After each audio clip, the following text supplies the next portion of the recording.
all.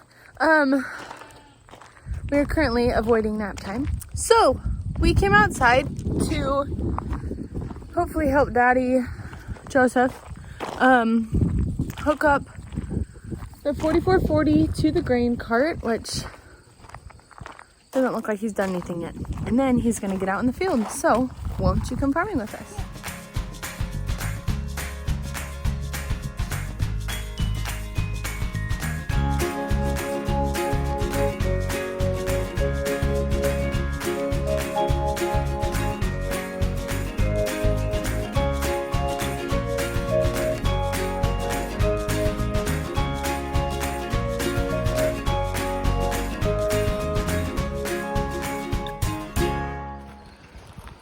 What are you doing? Checking the grease in the gear cases. Checking the grease on the gear cases. Will you do this every day before you take the corn head out? That doesn't look good. Yeah, probably. Didn't realize you were supposed to take these loose. And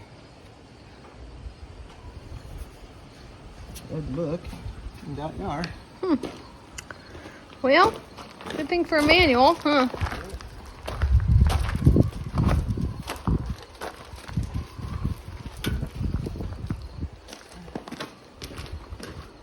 On here says I need cornhead grease, and I don't have it. Corn head grease.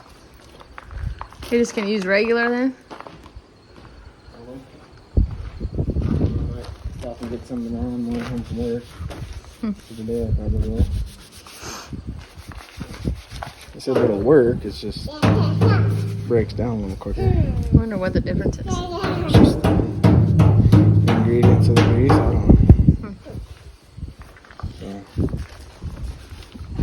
So you have to put it in, that's just for these little things? That corn head grease, you just put it there, or do you put it other places? there's a grease zerk on the bottom of the head that you pump it from the bottom. You're supposed to take these loose and check and see what's in there, Okay. and then fill it from the bottom. Okay. Okay. They said I could run gear case oil in there too, but it looks like these have grease in them already. So keep pumping grease into them. Okay. Well. Oops. Yeah, hopefully it works. So you're still greasing stuff? Yeah. Oops. Look out. Get ya. Doesn't look very easy. That's not too bad. You just gotta get in some tight spots once in a while. Do you know how many zerks there are to grease? Not off the top of my head. Yeah, should be right. Did you do this with the beans? Hmm? Did you do this with the beans? Yeah. With the bean head? Yeah. There's spots you should. They say you're supposed to grease them every 10 hours, which is about a day. And I was thinking about that because I was like, oh, grease them every 10 hours, you know. Mm-hmm. Takes me a couple afternoons to get that much time. Well, I'll just grease every other day. Well, really the point of that is to get you to grease them every day. It's just, you should really probably hit them with at least a little bit every day before you start. I gotcha. Just because everything's moving. Yeah. A lot of moving parts. So that's the last ones you have? Yep, that's it. Cool. You just gotta hook up the 4440 to the grain cart now? Yep. I should be ready to go. I have to change some settings on the concave and cylinder speed and stuff like that, but yeah, it should be ready to go. Woohoo! Party! Yeah. Okay, so what are you doing? So there's these inspection plugs on your corn head. You see how much grease is in there, because there's gear cases that run these snapping rolls, and you keep grease in them. So you take that plug out and you can see how much is in there. And Okay. We were kind of talking about this earlier, how you just tighten them back up. okay, and that's where they want Okay, you recommend the corn grease? Yeah, corn head grease. Corn head grease? Or you can run gear case oil, but you gotta run the right gear case oil. Okay. I should say too, you know, the head is up. Obviously, whenever your head is up and your machine is you're gonna be working under your head. You need to block it, or there's a cylinder lock on the feeder house so that your cylinders can't go down. Your head can't come down and fall on you. So Okay. Always have that. Always put that feeder house lock on. Okay. This is a little bit too low, so I had to be kind of creative and use some blocks. I saw you had some tires over here. Don't show that. Okay. Well, isn't that what we are? Good. It's like the duct tape and the baling wire. Use what you can find.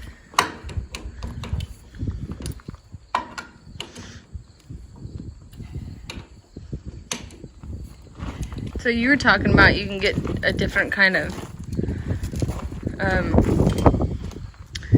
what were we talking about? Like these, part of this head is metal or whatever. Yeah. What, you said, Snoots. the snoots. Right here. So you said you could get like a plastic Yeah, you can get poly snoot, which is plastic. poly snoot. Why would that be better? Oh, it's lighter. Lighter. So do you think you'd still have those things? What things? Those things you have to grease? Yeah. Well, this is just a cover. Oh, so just a cover for the machine. This is just no, it's underneath. not a cover for the machine. This is just to divide your rows so that you can. Oh, okay. That's all Snoot does for you. Okay. Cool.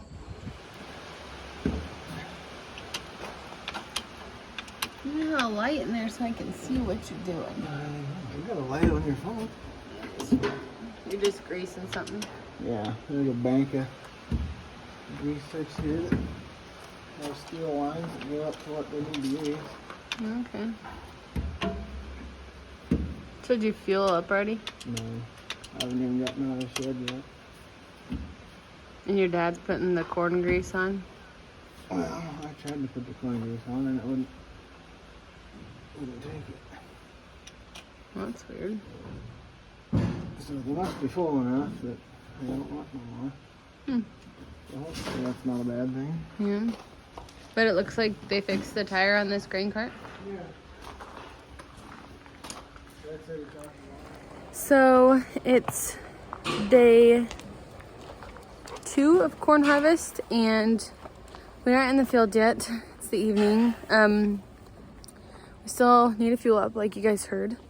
Last night Joseph was working in the field combining corn. He got like almost 400 bushels in the straight truck, but the grain cart ended up having a flat tire. So, which right now we have so much contracted that we have to take straight to the elevator. So it wasn't like a huge deal, but we use the grain cart for like corn all the time. Like that's the only thing we use it for really. So we had the co-op come out during the day today. So that was yesterday. Today they came and actually I guess they took the tire and they fixed it. So thank you God that we got that fixed because those tires are huge. If you see here, that's how big they are. We didn't even know how much they were gonna cost. So glad we got that fixed, but he has the 4440 hooked up to the grain cart. And this will be probably what I will be driving. My father-in-law has been out here a lot helping, so I might not have to drive it, but hopefully I get to a little bit because I like having that job. Something I also didn't mention, I don't think, is that it's raining right now. It's kind of been sprinkling on and off, so they're hoping that they could still go out to the field, but I don't know now. I mean, everything is soaked on the ground, so we'll see if we'll even be in the field tonight.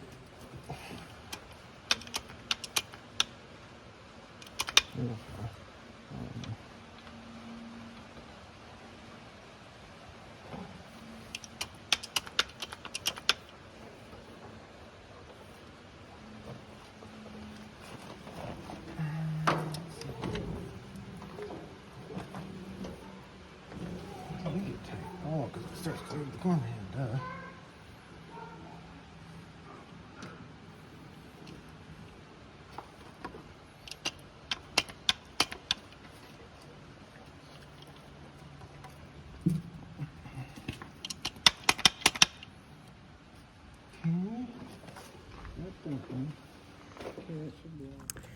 So, something else I want to show you quick before I end the video. I kind of started this video thinking it was going to be like corn harvest, like the beginning of it, but we just had a lot of different prep things we needed to get done first that I didn't, really think about. And then also, we had that flat tire. And so, just things that happen on a farm kind of came into play. And so, yes, we have harvested a little bit, like I told you, but we haven't really had like a full 5 hours of doing it or whatever, so I'm just gonna make this video like harvesting corn prep, like corn harvest prep, whatever.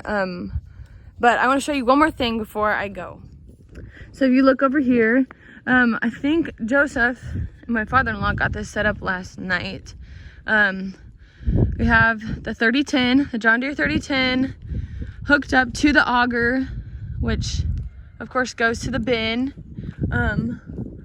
It looks like they have the sweep on up there. I think that's what that is.